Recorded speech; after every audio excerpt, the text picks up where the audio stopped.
All right, let me just tweet out and then I'll start off.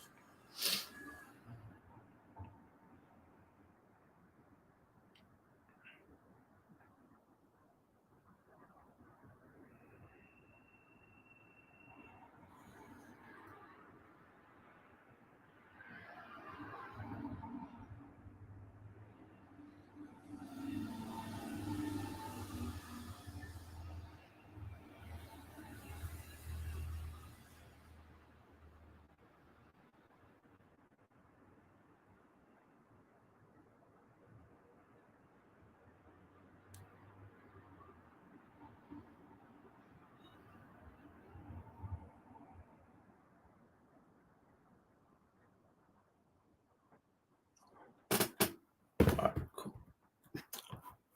Hello and welcome to another episode of Ringside Fracas. I'm your host Naeem, and today I'm joined by Jide to preview all the fights that we've got. And we had a load of fights this weekend, and a lot of stuff to get through.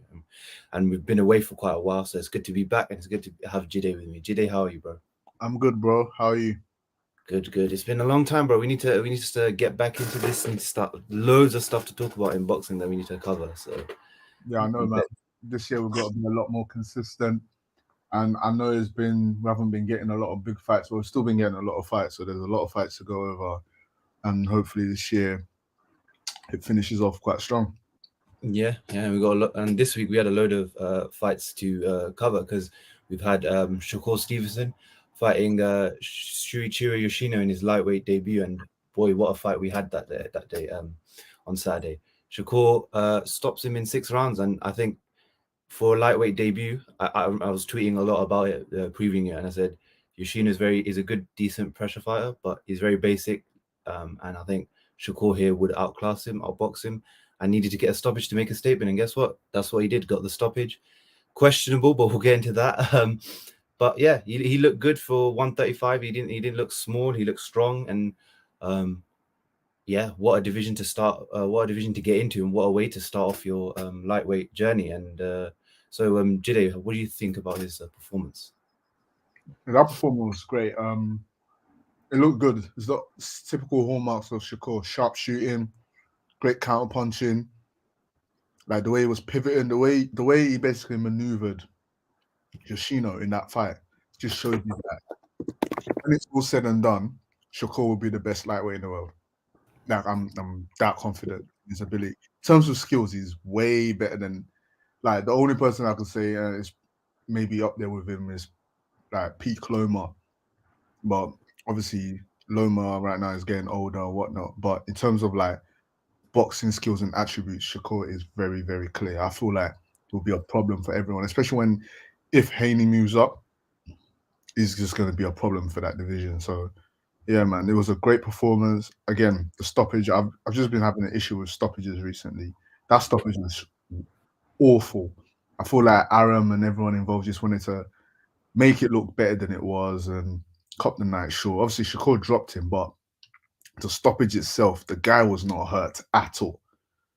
He was not hurt. I don't care what anyone says. He was just covering up as you do, absorbing punishment, and then you never know, you could bounce back. But I feel like it would have been good for Shakur to continue doing the rounds and actually find a way to stop him properly, because that's what he's going to have to do against the bigger fighters in lightweight. You can't just hope the referee's just going to bail you out and stuff. So you should have been given the opportunity to figure it out personally. But yeah, all in all, it was a very good performance. So yeah, the lightweight. I would say the lightweight division has just got an exciting new addition, but we know P Shooter's never going to fight him. Yeah, Yeah, it's just gonna be what it's always been, unfortunately. yeah. You're right with Shakur. I mean, in that fight, he showed everything. He showed counter punching, showed defense. He could, great footwork. He showed combination punching. He was hurting Yoshino with everything. He was outclassing him with everything. And I agree with the stoppage. Like Yoshino was hurt, but not to the point where he didn't know what was going. He was just getting tagged basically. And the ref did tell him the round before, show me something, or I'm gonna call it off. I think that's a bit too early in the 6th round to say that. I think if you said that in sort of 9th round, 10th round, which was what probably would have happened, where Shakur just kept tagging him, dropping him, and would have kept on winning the rounds like he did with Jamel Herring. Like the Jamel Herring one I got because it was the 10th round. Jamel didn't show anything at all. He was just getting tagged. So the ref said that's enough. You're not going to do anything. I'm calling off. But yeah, this one, it was very early. It was like the ref kind of came in with his own preconceptions, knowing that Shakur would be much better. And then as soon as the sort of 4 or 5 rounds went and Shakur dropped him twice, he was like, okay, I'm going to call it off because I know you're not going to do anything. And you can't do that as a ref because you obviously have to be objective and you have to think, unless he's getting battered, like really beaten up, but to the point where he's bleeding, he's being dropped to the floor, he's incoherent at times. You have to let it go on for a bit longer to see what he can do, because you have to give people a chance, because we've seen people come back from worse. But from Shakur, yeah, I mean, what a statement, lightweight, when you've got a division full of sharks everywhere, to make that statement against a guy like Yoshino. Yoshino's not the best opponent, and he wasn't the best opponent going in, but he's the guy that stepped up because they wanted Isaac Cruz, they wanted George Kambosos, they wanted other guys for this date, and no one took it. So they just did Yoshino as a WBC eliminator. But to do that to that guy, especially as undefeated, and the way he knocked out Nakatani as well, because he's a good pressure fighter, he's just not Shakur's level. And that's the thing about Shakur's level, is we don't know where his level is at, because we've seen him fight Jamel Herring, we've seen him fight Oscar Valdez, we've seen him fight Robson Conceição, and now Yoshino. These 4 back-to-back fights, he's dominated all of them. Not one fight in his career where he hasn't dominated. And like I just deep, like I've never seen this guy challenged. Like he's walking through boxing right now like a breeze. Like it's a walk in the park for him right now. And you're right, when it comes to other lightweights, it just seems like other lightweights, you've seen them struggle with the certain things. Like they're top fighters, and they're gonna come if they do fight Shakur, they're gonna bring their best, and they're gonna be better than anything Shakur's faced. But Shakur's been walking through everything he's been faced right now. Even Oscar Valdez, I thought Oscar Valdez would prove a much tougher challenge than he was in the actual fight. It's like I wouldn't be surprised if Shakur fights someone like Devin Haney and wins like a UD with like 9 rounds to 3 in the bank. Like he just dominates that fight. Or where he fights Tank and he just dominates and wins like 10 rounds and just completely dominates him. Or a fight against Ryan Garcia where again dominates him. Like he's or Lomachenko as well. And you're right, the similarity between him and Lomachenko is when Lomachenko was coming up through in his prime coming up, the one big thing that was very that separated him was not only his boxing IQ and everything, but he had one skill that no one could match him in any weight class, in any at any time, was his footwork. It was always confusing guys couldn't get onto it. He was just in and out creating the angles. With Shakur, it's his distance management. No one's got better distance management than him. He knows exactly where to be just to slide out of a punch, so then he can land his own punch. When his back touches the ropes, he knows exactly where he is in the ring and how far the guy is in front of him. Can the guy land on him or not? Like he's just like I said. The more I deep it, the more I realize like he's not. We haven't found his level. Like he could be beating all these guys and we still won't have found his level. And I feel like skill wise, he's one of the best fighters in the world, just off of skill. But obviously, skill's not everything. You have to now put the achievements, and hopefully, his next fight is for a WBC belt, which I don't know who will be against, because I imagine in May you have Haney fighting Lomachenko, right? And then I think whatever happens, Haney wins or loses, he'll probably go up because he's obviously had trouble making 135, and they'll probably want to move him to 140. And also he's going to be a free agent after the Lomachenko fight, so he'll probably go back to the zone if anything, if he does go back to Matchroom, but we'll see. But with Shakur, it's like right now I look at him and I go, I haven't seen any weaknesses, so I can't say he can't just completely dominate Tank or Ryan Garcia or any other lightweights. And it's just so interesting, because who is that guy that's actually going to challenge him? We can't say. We actually can't say. But for me, it's sick, because I've been backing this guy since like 2017. So to see him now where he's at, the way he's fighting everyone, it's just everything's comfortable. He's fighting decent, like he's fighting top level guys. And yeah, and the world's his oyster. I think he could become what is he? He's a two. So I think he'll become a 5 division champion. I think he could go up to 147 at one point in his career in the future, and he could definitely win a championship there. Even though I think he'll be a bit smaller framed at 147. I think he could still win a title there, and it's insane. Like to think his future. I think 147 is where we would find his level, because I said like he's that good. I don't see anyone at 135 giving him issues. Yeah, 140 is gonna, like, again, the guys there are good, they're tough, but I don't see it as well. While 147, while guys might not be as skilled as him, they will hit harder, they'll be just as relentless, they'll be bigger than him. That's when it's the same way Lomachenko found his limit at 135. I feel like that would be the same for Shakur at like 140, 147, where his power is just not going to translate. And if you meet someone who's young, bigger than him, exciting, then he might, struggle a bit. So I feel like that's where we're going to see the best of Shakur. But right now, yeah, he's so much better as a boxer than the guys around him. But I still want to see the fights. I'm not one of these guys because he's better, he shouldn't fight. No. I want him to fight all these guys. I want him to be tested. But from what I have seen, how he's handling guys he's supposed to beat, he's more impressive than anyone I've seen, minus Lomachenko in his prime. That's what I'm saying. Lomachenko in his prime is the only guy that I knew ran through guys they're supposed to beat for fun. And then guys that were supposed to give him a challenge, he ran through them as well. So yeah, man, I'm really excited about Shakur.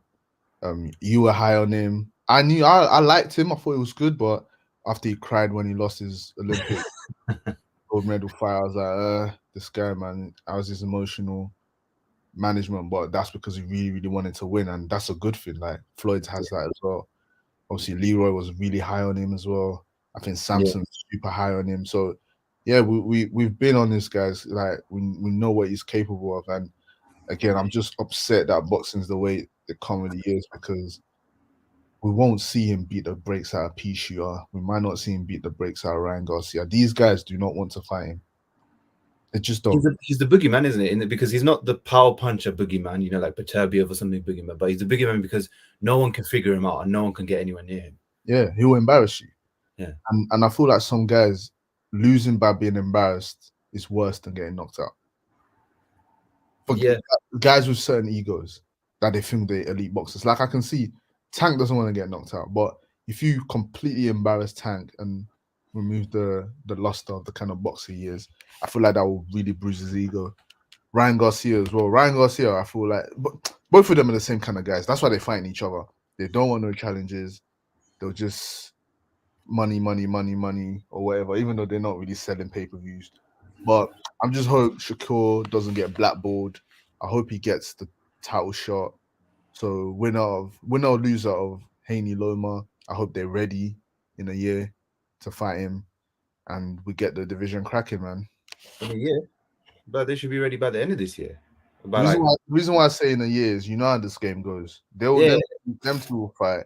They might do a rematch. If they don't do a rematch, the winner or loser, whoever stays at 135, will say, I need a fight just to, tune up, just to warm me up. So they'll do that at the end of the year, and then we're going to get the fight next year. That's just how boxing goes. That's why I said in a year. It's not that I don't think you should fight him next. Of course it should be next, but I just know how this game goes. Yeah.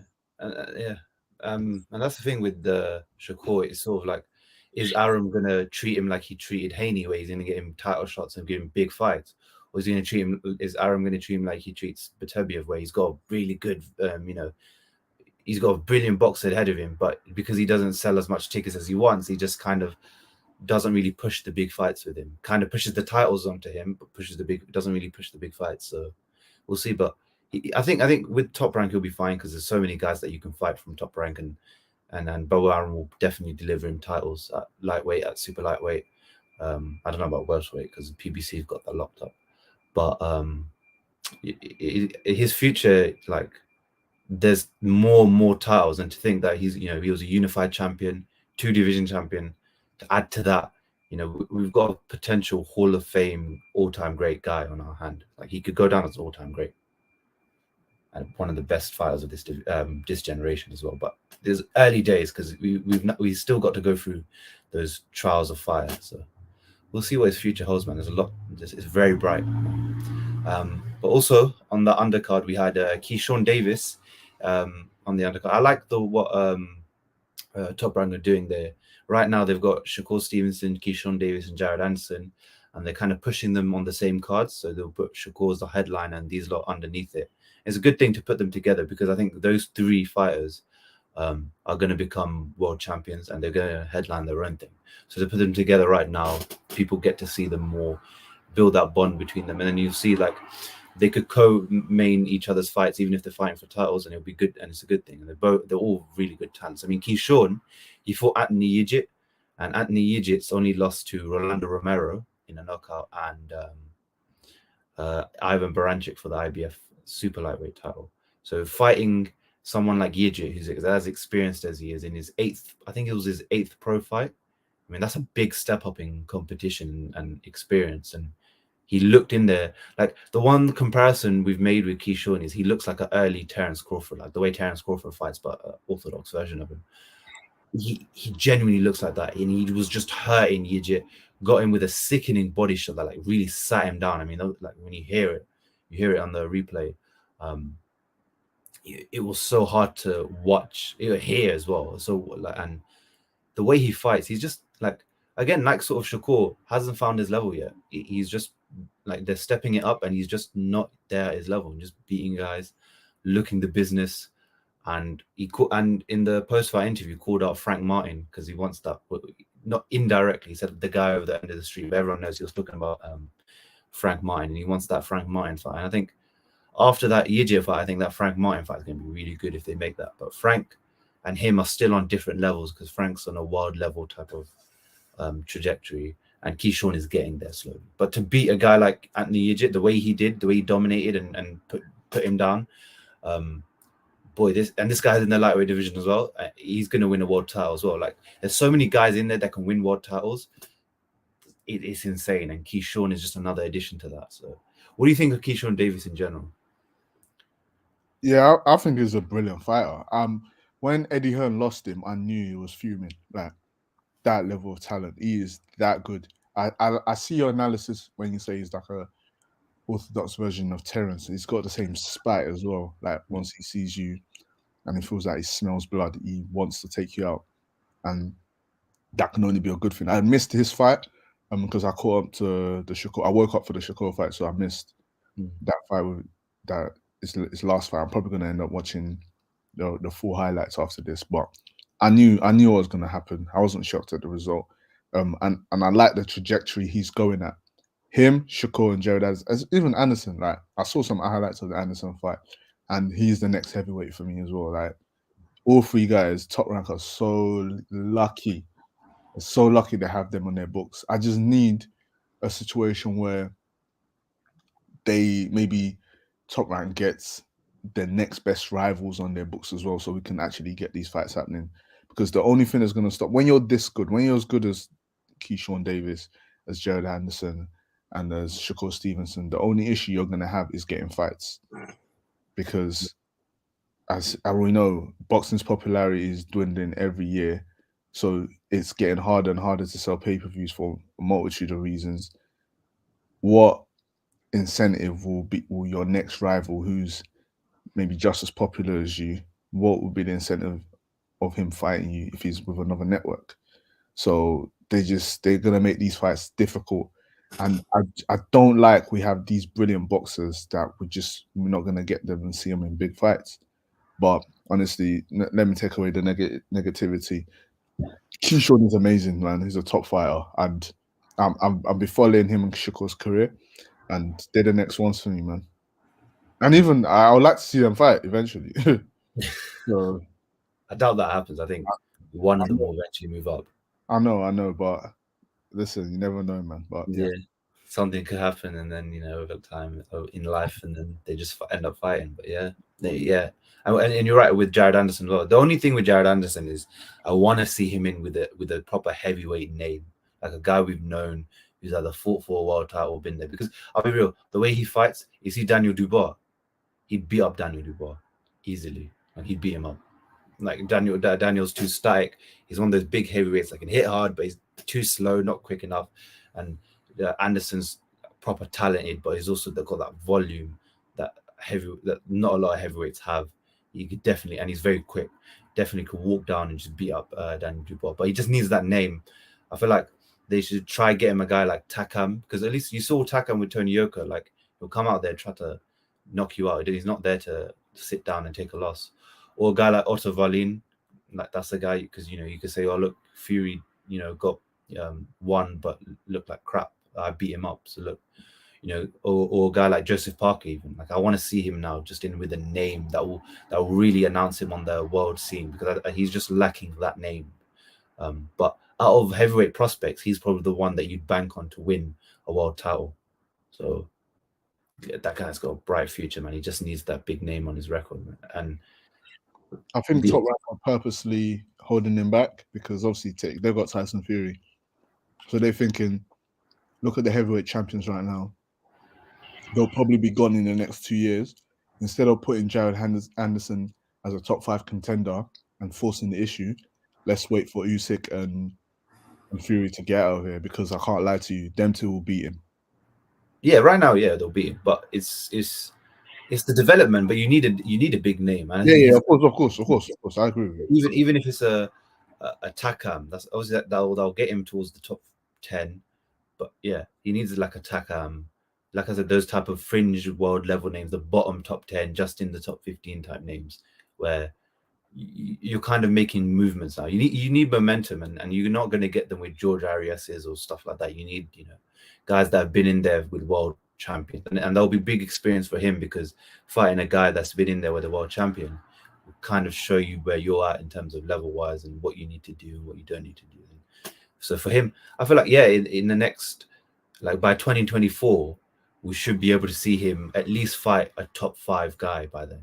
Like that should be his career trajectory by the end of 2024, where he fights a 5 guy, and then in 2025 go fight for a world title. He's young, he's got time, but it's just building that experience now at the higher levels and fighting guys that are gonna stick it on him as well, because you don't want just guys that are gonna get beaten up and take it, but you also want guys that are gonna throw back and gonna try to make his life hell. So, but they've got a bright future, man. That's stable. Top Ranks, when it comes to American scouting system, or just a scouting system in general, like getting guys from the amateurs and bringing them up, they've got a proper team. Like, they're one of the best at doing it, and you're seeing that now with the future that they've got on their hands. It's amazing. So I can't praise it anymore, because I don't really like any of the promoters like that. Bob Arum, sometimes the stuff he does pissing me off, but I've got to give it to him.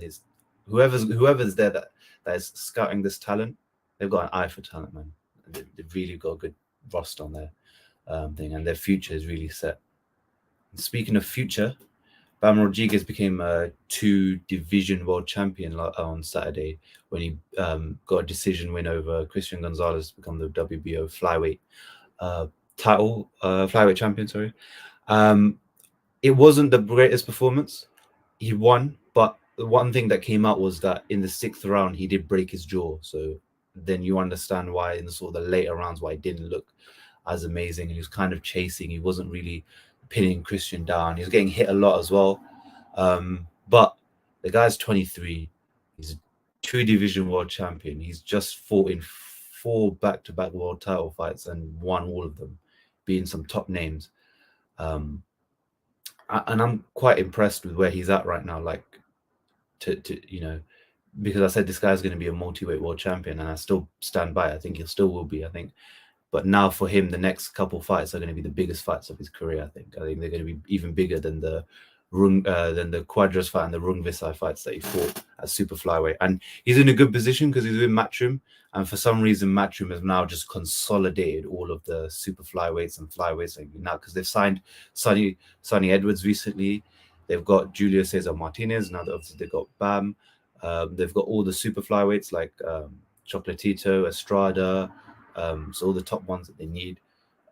So he's got a lot to work on, but a lot of good fighters are going to bring the best out of him. What do you think about Bam Rodriguez becoming 2-division champion? No, I'm proud of him, man. It's one of them ones that I expected it to eventually happen. I'm really high on him, just like you. But yeah, the performance was quite lackluster. Him breaking his jaw wasn't surprising, but yeah, it seems like it was forcing a lot of things. It was forcing exchanges. It just didn't seem he was there. Like, but he found the will to win, and that's what champions do. So he, like I said, he's 23, and the problem is with the little weights, you peak a bit earlier. So yes, he's young, but it's not like I can see him fighting elite past 30. I'm obviously some people have done it, but it's quite difficult, quite rare because it's a young man's division, right? So yeah, him fighting Sonny next, I feel like that's the fight. Sonny Edwards definitely wants this fight now after seeing that performance. He knows he can mill. He knows he can probably try to outbox him.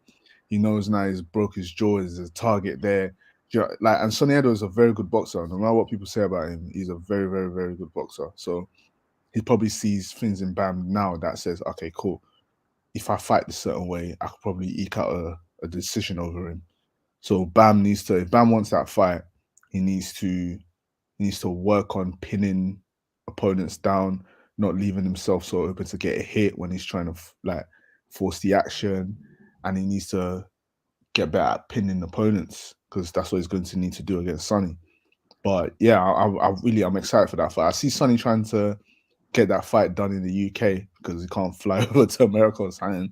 But but that fight it needs to happen. And yeah, man, I don't know what else to say. It's a fight I'm looking forward to. I want that fight to happen. Sonny versus Bam next.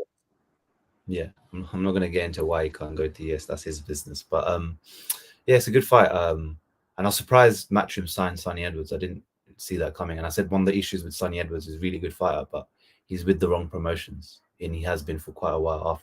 After he left BT, it didn't seem like there was a clear direction where his career was going to go. I thought it was going to be a bit like O'Hara, where O'Hara kind of you see he needs to be fighting for a title. We're kind of unsure where he's at in his career now, where he's going to go. And same thing with Sonny. I didn't know what fights he could get.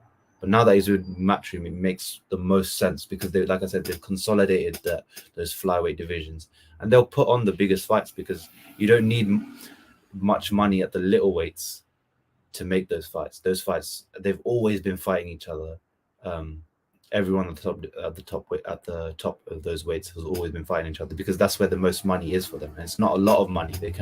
So it's sellable. And you're right. Sonny is I think Sonny, in terms of British boxing, him and Tyson Fury are sort of number one right now in terms of skill. Sonny's very good. Like, for what, like, people don't like him because of the stuff he says on Twitter and the way he acts. Fair enough. That's how you take him in it. So if he's not your cup of tea, he's not your cup of tea. But like you said, you can't deny his skills, and he just hasn't he hasn't really looked bad. He's won all of his fights. He's been tested and troubled at times, but he's gotten through it. And with Bam, yeah, his last two, he's been tested a lot. But like you said, Sonny's a good back foot boxer, good IQ. His footwork is amazing. He's going to provide a lot of trouble for Bam Rodriguez. And for Bam, if people are hyping you up to become, a multi-weight world champion, someone who's going to become a pound for pound level fighter, this is the type of guy you need to fight. A guy that is very good and excels in one aspect of the sport, which is coming off the back foot. Because that's what Sonny will do. Like, no matter what he says, he'll fight off the back foot because that's what he's best at. And that's what he excels at. And I think he's the number one in the division right now. So if you fight him and you beat him, that's the notch in your belt when you start to vie for pound greatness. And this unification bout, we need it. Sonny Edwards has been wanting unification for a long time, and everyone that's watched Sonny Edwards wants to see him in with another big world champion, active world champion in unification bout. I want to see how he fares as well. So for both of them, this is sort of the chance to show I'm the best in not only the division, but I'm one of the best fighters in the world, just in general. And I'm excited for it if they make it. I doubt they make it soon because Bam needs surgery in his jaw. So what could happen is Sonny could fight Julio Cesar Martinez, but I doubt that will happen in the interim. What will probably happen is we'll see Sonny have a sort of interim fight, and then maybe by the end of the year, Bam and him will take each other on, which is fine. I think that will be fine if that happens. but big fights for all three of them: Julio Cesar Martinez, Bam Rodriguez, and Sonny, because they could all just go in a ring, like a round table of just fighting each other. Bam fights Sonny, Sonny fights um, Julio Cesar Martinez, Julio Cesar Martinez fights Bam Rodriguez, and I'd be happy with all three of those fights happening if they got it done in the next 18 months. I'd be happy with watching all of that because they're good. Those are good fights to watch. Um, yeah, it's gonna be good, man. Expected more from Bam Rodriguez, but at the same time, it's boxing. It doesn't always go your way, but he has to be on his A game when he fights Sonny. If he isn't, he'll get outboxed. So it's going to be fun to watch, man. And I'm excited, and Matchroom are doing the right thing. Like they're doing some of the right things right now. So I look, I gave credit to Top Rank. I'm giving credit to Matchroom. I ain't, people can call me biased. I don't care. So, um, so yeah. But question marks is what we want to get into next. The biggest question mark of all: what's up with AJ? I mean, didn't have the greatest performance against Jermaine Franklin. We were promised that he was going to be fighting 3 times this year, and then comes out yesterday on Instagram saying his next fight is going to be December, basically at the end of the year. Says it was not ideal, but it's all part of the big picture. So, what do you think about what's up with AJ? I know obviously this is a topic that's very dear to your heart. That situation is essentially Derek James, in my opinion, saying, "Okay, we need to work on some things. We can't get you out there in July or whatever." They plan to get him out there. I think obviously they're trying to line him up against Dillian White next. So I still feel like AJ beats him up. Even this version of AJ that's a bit more defensive and not so keen of getting hit, he still beats that Dillian White. But I feel like Derek James wants to work on his mental side of the game as much as him trying to develop his skills. So I think I don't think that's an AJ decision or Eddie Hearn decision. I think it's camp. I think that's a Derek James decision to say, spend a year with me out states or whatever, and let's work on certain things and let's get you where we think you should get to win this fight or to be successful. I understand why people are getting onto AJ. I get it. We saw him on the come up, just destroying guys, going straight into it. Great combination punching.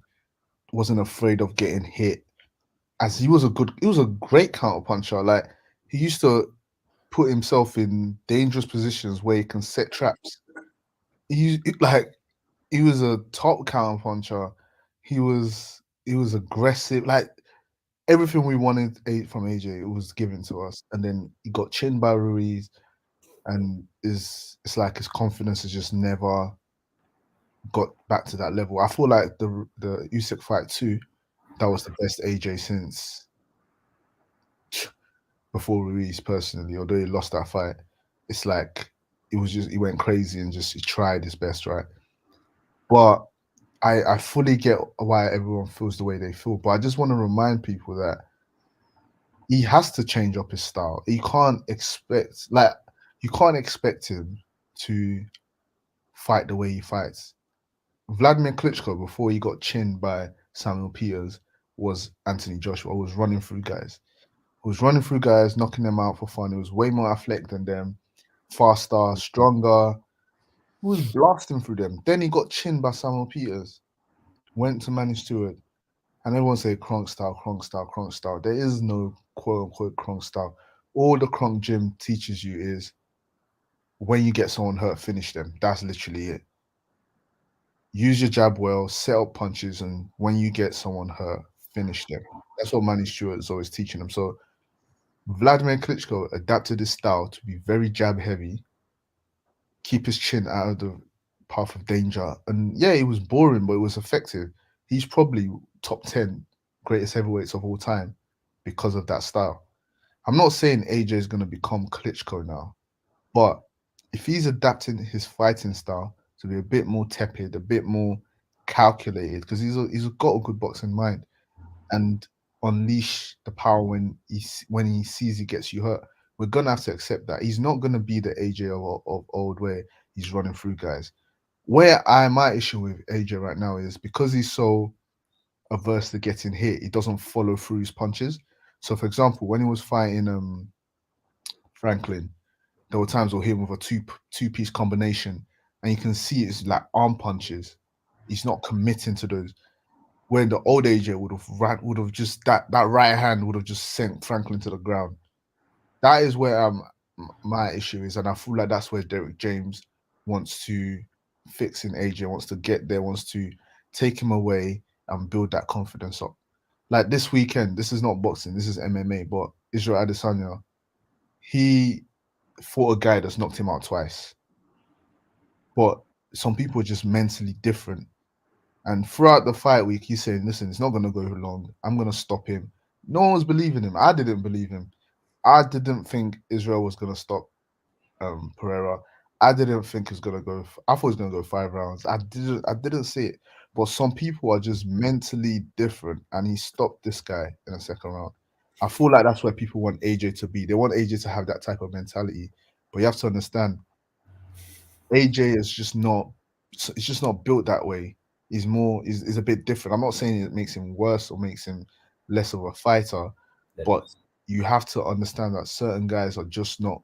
They can't just get chinned and just forget about it. Those demons are always going to be there. So I'm fine with AJ fighting, like taking his time out and fighting in December if he's mentally right, because we want to see the best fights. I want to see AJ Wilder. I want to see AJ Fury. I want to see AJ Usyk 3. I want to see it all. I want him to get all the big fights, because it'll be a darn shame where the guy, the money man of the heavyweight division, the guy who helped spark life back into the division, doesn't get involved in all these big fights, which Wilder's 37, 38. These guys are not going to be around for much longer. We just need to see it happen. So yeah, that's my take on that. Yeah, you just had to slide in the Adesanya thing, but yeah. Yoruba Nation, man, that's my boy, man. You know how it goes, man. But I'm here now, yeah. With you're right with AJ. Like, a lot of the times when he was fighting Franklin, he needs to find that blend of spite and defense, having defensive awareness. I mean, he right now is just being more aware, punching the target rather than punching through the target. He wants to hit him, but not hit through him. And yeah, it could be that Derek James said, look, I want to spend 6 months with you just working on your craft, or just because obviously you can't, when you're in camp, you're only drilling in the drills. You're not really learning in the sense. You're just drilling in the muscles that you're getting down to your optimal weight. You're working on you're not really working on things. Just, you're getting ready for the fight. But when you're out of camp, that's when you learn the most, and that's why the best fighters, like Floyd, for example, even if when he's not got a fight camp, he's not got a fight schedule, he's always in the gym working, learning, improving things that he wants to improve, learning the different things that he wants to learn. I think maybe that could be the case with AJ. Could be an injury that we haven't seen that's happened that says, what, summer's not happening. Could be that Derek James is busy in the summer, because there are rumors that Errol Spence and Terence Crawford apparently are negotiating for a summer fight. So it could be that as well, that that he wants to be concentrating on that. So the AJ says, okay, look, we'll take our time and get back in December. Eddie Hearn went on Twitter and said, nothing's been decided yet, but we'll see. If it is in December, the issue with AJ has been his activity, and also just his public. Like, if you want to be able to sell, you have to be relevant. And one way of staying relevant is being always in the public eye, and always being, your fights always being relevant, fighting often. And that's the thing. It doesn't have to be, we like, ideally in the summer, it doesn't have to be a top guy. It can be a rubbish guy. It's just to see AJ just getting in there and getting in there. I think his main thing has never been in the gym learning things. It's always just been implementing them in the ring. Like, in sparring, he probably could look like a killer, but right now when he comes into the ring, it's a bit different. And it happens like that. Like, you had guys like, David Price. Everyone used to rave about him, like next heavyweight world champion, mashing guys up in the amateurs, mashing top guys up, beating up AJ in sparring and all that. But then when he got into the ring and he faced, I forgot who it was, but a guy that knocked him out. I forgot who it was that knocked him out and changed his career. But since then, you could always tell that fear. You're muted. So is it Tony Harrison or something like that? No, it's not Harrison. Audley Harrison, you mean? No, it's not Audley Harrison. I forgot the guy. Yeah, but there was that one fight he had It was where he a got the guy that ruined his career was a southpaw, was 41 years old, bald. I remember the guy. I just forgot his name. I can't remember his name. And he fought this Tony person. Thompson. That's it. You're right. You're on the right track. That's it. I said Tony Harrison. Yeah, Tony Thompson. That's the guy that ruined his career. And, But yeah. yeah, and that's where I sort of bring similarities between David Price and AJ. Is like, look, heavyweight boxing is heavyweight boxing. You're gonna, if you get knocked out, it's not surprising. You're these big 6'6", big 250-pound plus guys. Obviously, someone lands on you properly, they might knock you out. It's moving forward from it, being able to take that knockout, learn where you went wrong, but for both of them, it kind of changed their demeanor to boxing. They really didn't want to get hit and get knocked out again. But with AJ, it's like, yeah, we have to see where he's at skills wise. You saw against Franklin, he won that. I say comfortably in the sense he won most of the rounds. He was still getting tested a lot because every time he landed something proper, Franklin's got good quick hands and reactive, and he was landing something back. But you could see skills wise, AJ's up there with the top 10, top 5 guys. Like, the issue is to be the elite guy, to be the guy that's the world champion, you have to just have that extra little thing. And AJ has that extra little thing, but he's not putting that in the ring. And so we have to see now what Derek James wants to do with him, what the plan is. Because you could see with Derek James, I always said in the Franklin fight, you can't judge someone's coaching off of 2 or 3 months because you can't implement much, you can't change much. And that first fight is you finding out how that guy reacts to you, reacts to your commands, reacts in a fight and everything. So he's definitely going to go back. They're going to work on a lot of things. But he's also 33. How much can he learn more? We'll have to see. And what can he add to his game? Is he going to learn how to be a bit more comfortable in the pocket, be more so he can tuck up and then punch the way like Charlo and Spence do in their camps? Or is Derek James just gonna install that spite back in him again? I mean, we'll have to see. It's sort of a weird conundrum where he's at. You're muted. I mean, I should stop me. It's difficult to completely change your style at 33. It's just not going to happen.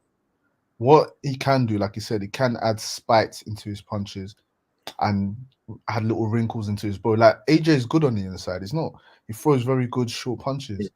But if you teach him how to defend himself a bit better while he does that, like put his right hand up as he throws a hook, maybe puts a little cross guard with his left hand as he throws his uppercut so it protects him. Just little wrinkles add to his bow. Again, when it comes to, because AJ is a good boxer, yeah, you can teach him to be very reliant on his jab. You can teach him to fight on the back foot. He's fought on the back foot and everyone says he's running, which I don't agree with. His jab's quite impressive. He showed that in the Franklin. Which is the only thing wrong with AJ right now is he doesn't have spite in his punches. Let's say AJ started fighting like he's been fighting now. No one would say he's running because that's just boxing. But because we remember the bully AJ, the brutal AJ, we want to see him being spiteful. We don't care for his skill, which is crazy to me. But all Derek James has to do is add little wrinkles to his bow, get him his confidence back, let him know it's acceptable. It's okay to get hit and to get hurt. It's fine. We know, like he needs to mentally accept. Maybe he needs a sports psychologist or sports therapist. Yeah. Whatever he needs to do to mentally accept it's okay to get hit and get hurt. That comes with the territory. You're a boxer. Yeah. But you can also do the same and destroy these guys. If you can get that back, I promise you, AJ is coming back to the top. Yeah. And the thing that the reaction to that Franklin fight, I get it. I even said against Wilder, against Fury, against Usyk, if you fight like that, it's hard to see him win those fights, especially Wilder, because the reason I say Wilder is you can't just stand in front of him. A lot of times AJ pulls his head back straight, and against Wilder you can't do that because he's gonna put you down on the ground. But he's shown that he's still a top 5 heavyweight in that fight. You had guys like Simon Jordan go on his show and say, "Oh, Franklin's a journeyman." I'm like, Franklin's nowhere near a journeyman. Like, I'm not bigging up Franklin. He's not the best opponent, and AJ should have knocked him 100%, but it's not journeyman. The guy's at least a top 15 fighter. Whenever Simon Jordan talks about boxing, I turn off TalkSport. He doesn't know what the F he's talking about. He's a casual who's been given a big platform. But the good thing about him is he represents those views that a lot of people have. Like, a lot of people do believe Franklin's a journeyman. It's not just because of Simon Jordan. It's just generally. I agree, but he talks with so much conviction, like he knows what he's talking about. Just say you don't know. Whenever guys talk about Muhammad Ali, when they're talking boxing, you know they're casuals. I always tell people, if you're having a boxing discussion with someone and they're always bringing up Muhammad Ali whenever you're talking about fighting fighters relevant Heavyweights. to today, or then you know they know nothing. They know absolutely nothing about boxing. They only know what they've been told, they only know what they've heard, and they only know through highlights. The guy has no idea what's going on in boxing. All he knows is Tyson Fury, Deontay Wilder, Anthony Joshua. He has no clue at all. Like it pisses me off whenever he talks boxing. It grinds me. I feel like calling him to talk sport and just fight, like finishing him and embarrassing him because he doesn't know what he's talking about. You're right. He's the voice of the casuals because 90% of boxing fans are casuals. I get that. But when you say stuff like Franklin's a journeyman, based off what? But then you're gonna call, what did you call Otawalin? He didn't call Otawalin anything. He treated Otawalin like he's the greatest fighter he's ever seen in his life. Like he just needs to stop in boxing. When they're talking about the drugs test in boxing, oh, it's a black eye to the sport. No, it's not. Yeah, it's, you don't want guys to be getting caught doing drugs, but what do you rather that they never get caught? I don't get it. Do you want a situation where guys never?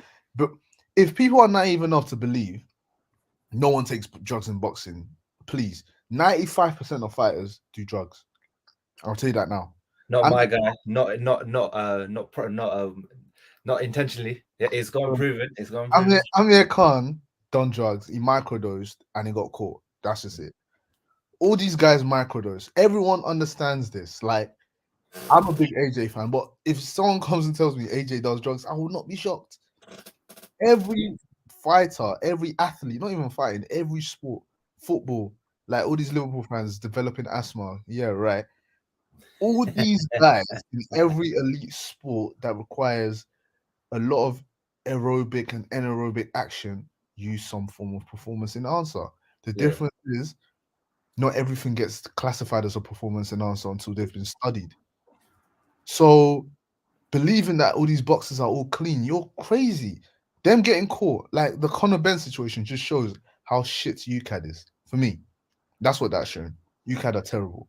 Varda's a bit better. Varda's catching guys, but like for every person Varda catches, 99 for every 10 out of 10 guys, for every one Varda catches, 9 gets away.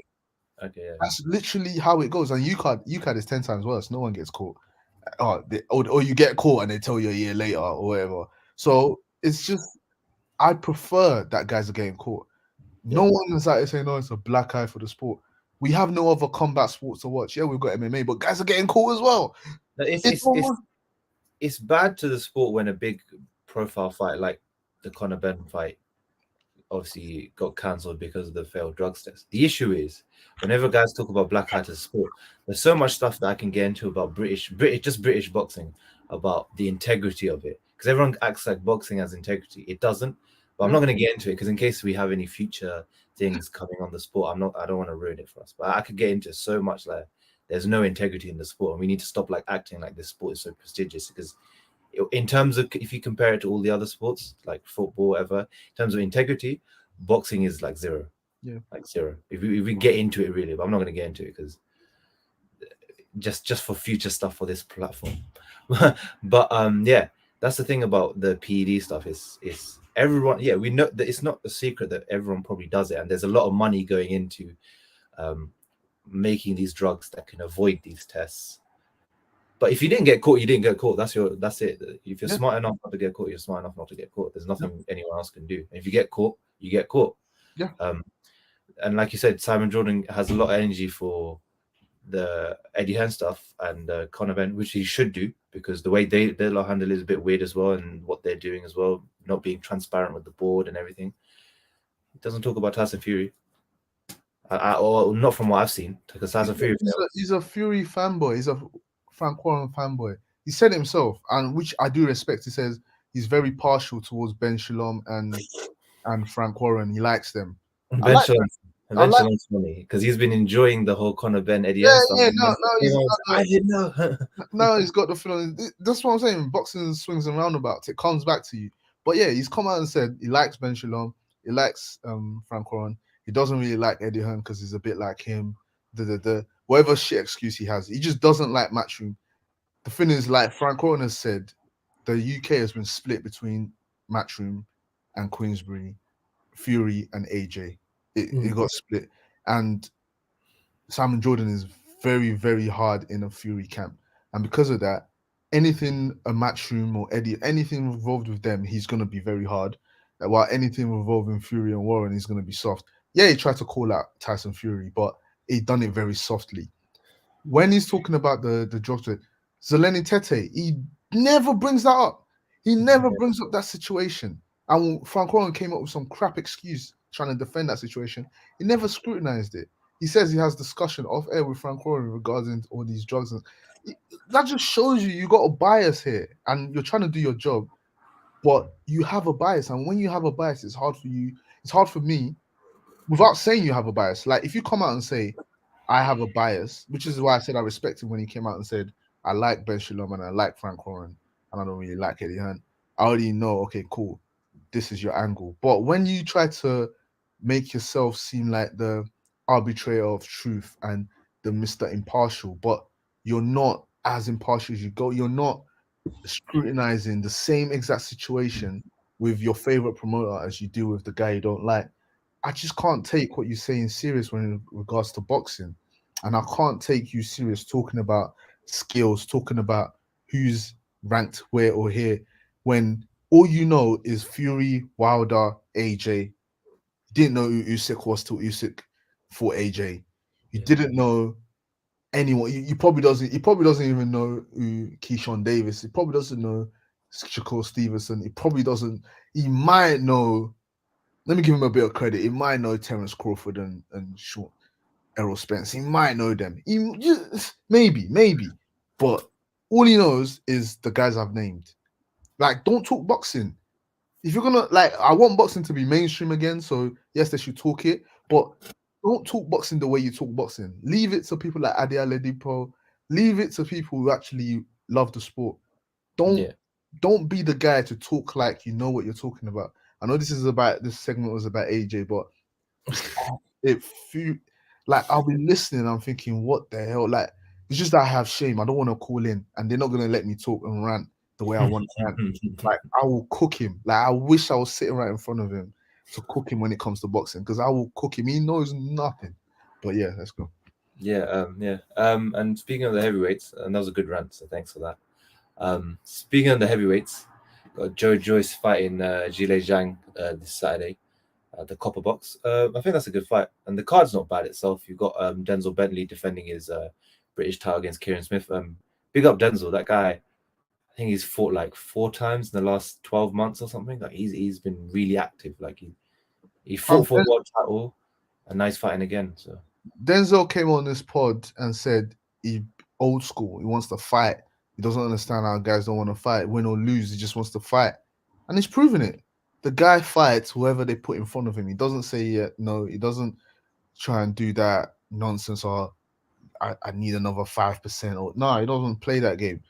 Get me the guys. I'll fight. I'll win a belt, defend it. Like, you can't ask for anything more. So big up Denzel, man. I'm really looking forward to that fight. And I'm rooting for him, man. And he's at middleweight as well. So yeah, it could be a fight with Liam Smith on the cards for him. There could be a fight with Chris Eubank Jr. if he wants that. Yeah. I think everyone wants that Eubank Jr. fight now. But yeah, big up him because he's been really active and he hasn't fought like random guys. Like he fought Linus Udofio for the British title. Tough fight, and Linus is a really good fighter.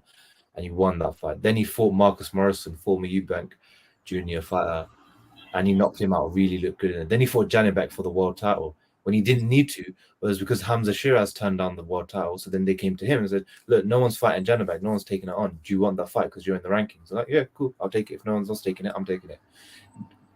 He went out there, and I'll be real, I didn't give him much of a chance just because of how good Janibek is and how much more experienced, how much more at the top level he's been at. But he showed a good account of himself, and he showed he deserved to be on that world level stage. So, and now he's back out again in fighting Kieran Smith, and hopefully he gets, like I said, one of the big middleweight fights that is going to do a lot for him, like a Liam Smith, like a Eubank Jr. or even a world title shot in another sense if he fights again by the end of the year. So yeah, big up him, man. Like really or like you said, old school and really one of the guys that are taking the activity route. Like wants to be active, wants to get out there more, wants to put on a show all the time. But getting on to the main fight, Joe Joyce, Zhilei Zhang. If you're watching at home, don't worry, your TV's not broken. They're just that slow. You might have to play it in like 2.5 playback, but it's going to be really slow. Oh mate, that fight. They're both big, heavy hitters, but they're so slow. The good thing we're gonna get, someone's gonna get stopped. Yeah, That's a good thing, I guess. But yeah, man, that fight is gonna be in slow motion. And listen, I like Joe Joyce. He's been talking spicy lately, but bro, no, he hasn't been talking spicy. He's tried to. oh yeah, he's trying to. It doesn't come out properly. He can't talk. He tries to talk spicy to get his name out there because obviously that's the only way he's probably gonna get a fight soon. But bro, I don't know what he needs to do for me to feel confident he can beat these guys because he's too slow. Even the Dubois fight he won, like he was getting hit way too much by another guy that's too slow. Like his fight, the Joe Parker fight, like That was good. that was probably for me his best performance. Yeah. Even still in that fight early on, he was getting hit. He was getting hit. It's just Joe Parker's he's regressed. The thing about Joe Parker in that fight, I felt like his game plan was to try hurt Joyce early on, and when he realized and he realized he couldn't hurt him, that's it. It was done. And Joyce got really good stamina and engine. Yeah.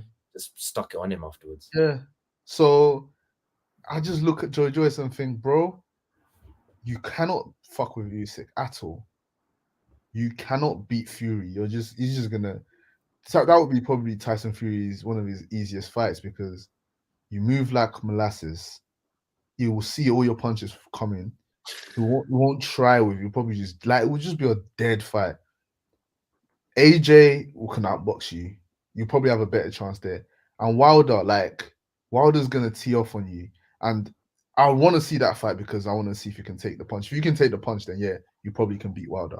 But it's just so I don't know how a slow guy can improve his slowness, if that's a thing. Like Tyson Fury is not a fast guy. I hope people realize Fury is not fast.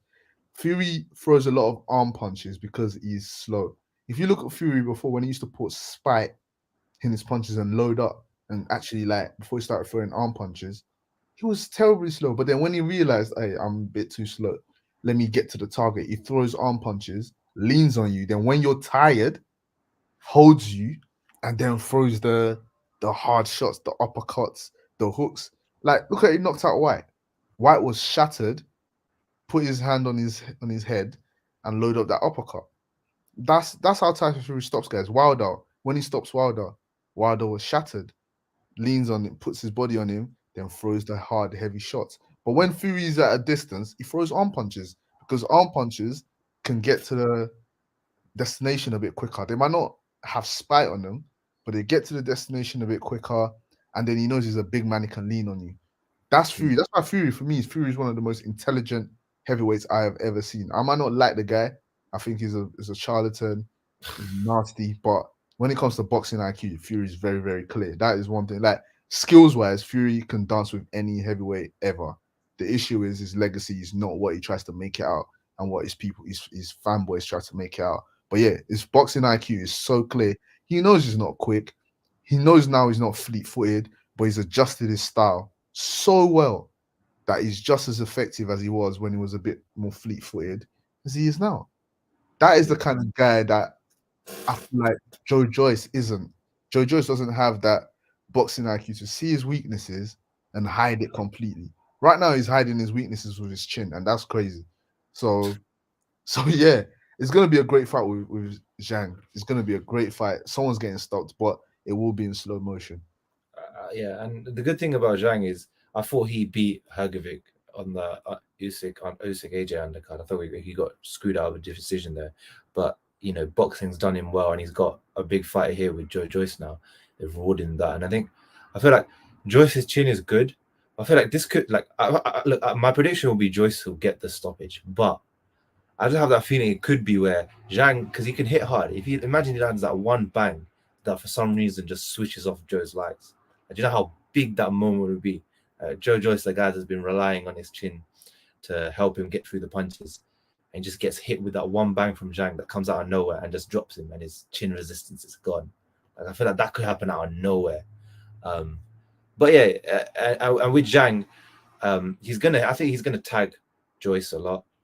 But Joyce is gonna tag him as well, and I think it's gonna be a fight of two halves where I feel like Zhang early on will look good, but then after we get past round 2 or 3, you then see Joyce sort of take over, beat him down, and then just get the win. What I want to see more from Joyce is from he starts off slow, and I don't mean that about his speed. I'm just talking about his the way he starts. It's very slow. Is can you control the fight there?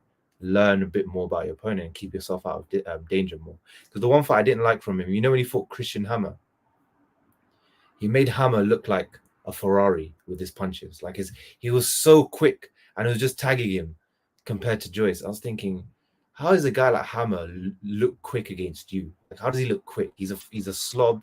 He doesn't have that fast.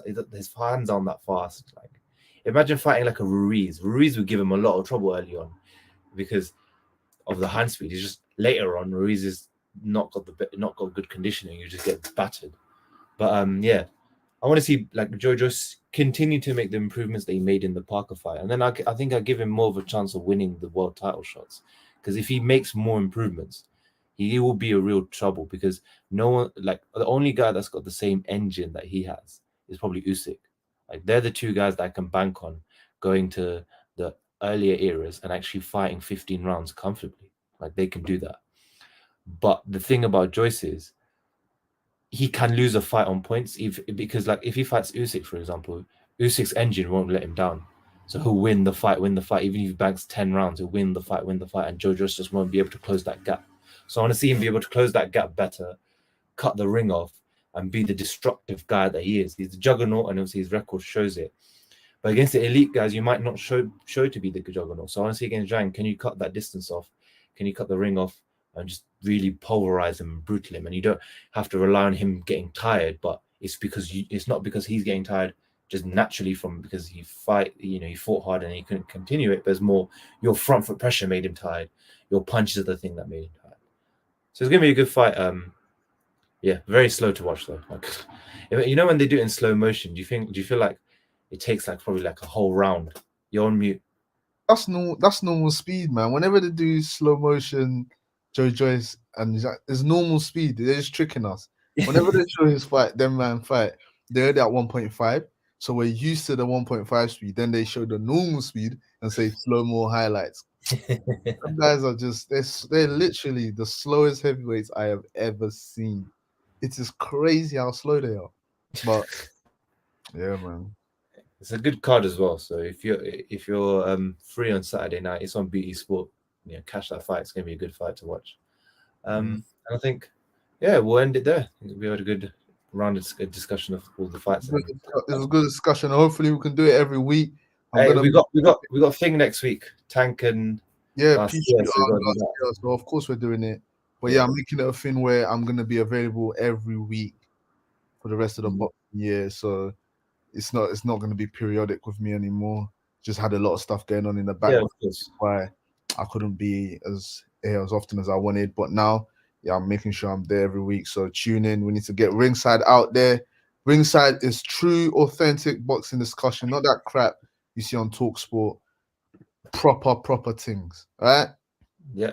So like, subscribe, give us 5 stars on Spotify and Apple Podcasts if you're listening on there, and have a good night of fights on Saturday, and we'll see you in the next week for the next episode. See you then. See ya.